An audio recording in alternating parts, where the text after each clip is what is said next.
So ayan guys, ang mapagpalang hapon sa inyong lahat. Ayan, nandito tayo sa Flor de Lis, Bongabilla Farm dito sa ang nakakasakop dito ay Dila Bay, Laguna, Salang Bato. Guys, ikot tayo doon. Medyo marami kasing aso. Ninenervyos si Puknoy Palaboy. So ayan guys, ikot tayo. So ayan, shoutout po kay Annalisa De Leon. Ayan, nandito na tayo sa napakagandang halaman sa Dila Bay, Laguna. Nakakasakop po dito ay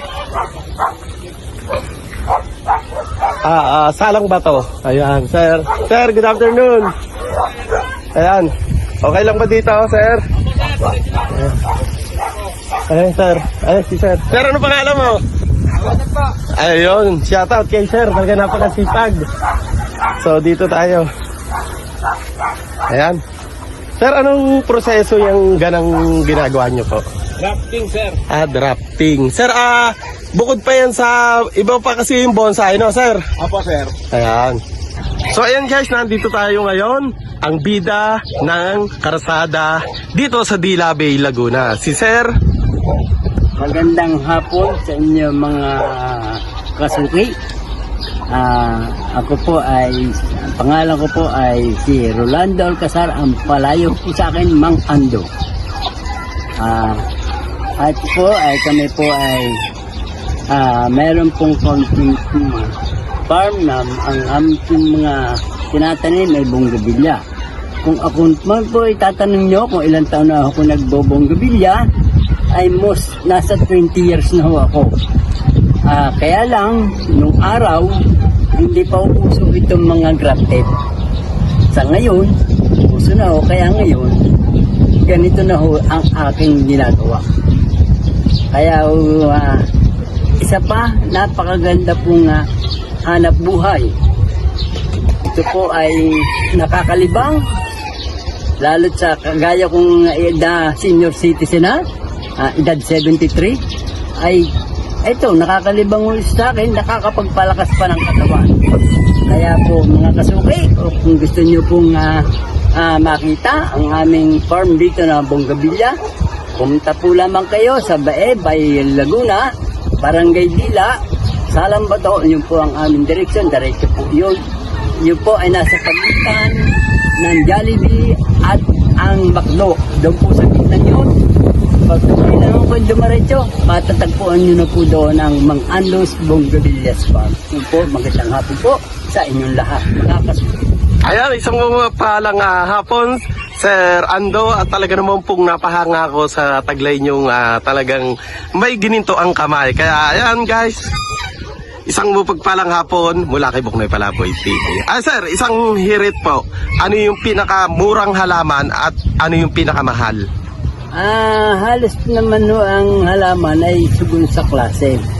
Kasi hindi ko pare-pare yan. Nasa sa kuwan ho yan ang customer. Nasa gusto. Kasi po, hindi po naman ako pwede mag-ano sa inyo ng presyo. Kasi gawa ng iba-iba ho yan na klase. Kaya ngayon, ang nagpupuan po dyan, ang nagmamarket po dyan ay yung aking anak. Ako po lamang, ang tanging ko po lamang na magtanim, mag-ayos, yun po lamang. Pero po doon sa market, yun pong aking anak na.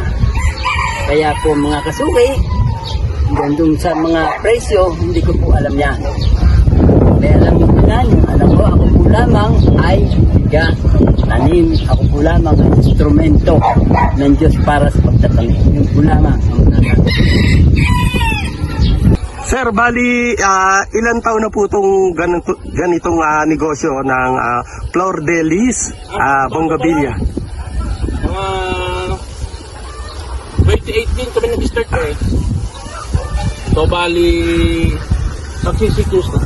Medyo matagal na rin, no, sir. Pero, ang pinaka, ano nyo, ay Bongabilla lang. Opo, sir. Ayan, walang, kasi yung sa iba, assorted, no po. Yung mga ibaro, mga rose. Sabi po, pure. Puro Bongabilla. Eto, sir, anong variety na itong Bongabilla na to? Presa po, pula. Ito po, yung ginagawa nyo po. Ang tawag po doon ay grafting. Ano pa? Ayun. Pero yung inilalagay, dinutuksong nyo po dyan ay variety din ng... Bonggabilya rin po. Opo. Ibig sabihin po, magkaiba yung bulaklak niyan. Opo, magkaiba po. Iba't ibang variety ang nilalagay po Sa dyan. ngayon po sir, isang variety lang. Ayun. Depende ko sa sinasabi sa akin ni Sir Levy. Ayun.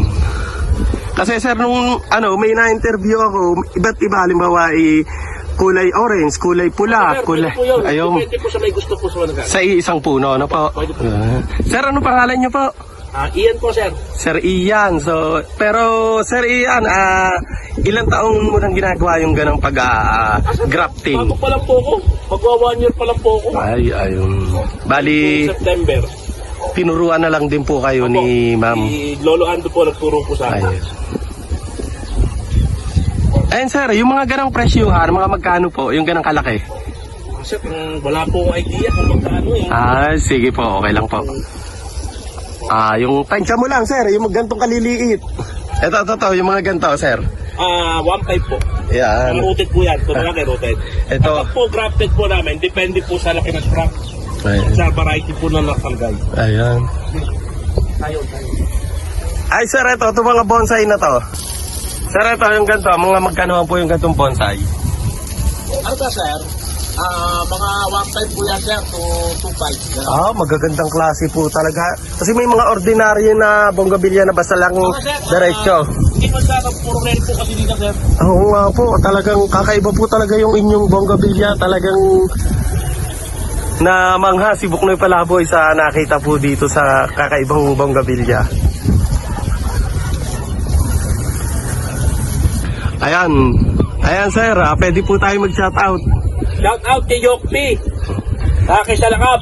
Takot naman kay Hanso. Tiga saan nyo sir? Mga kaibigan ko, mga kabata ko. Ayun. Dito rin, Dila Bay Laguna sir. Opo. Sako pa rin to ng Salang Batono sir. Opo, sir. Ayan.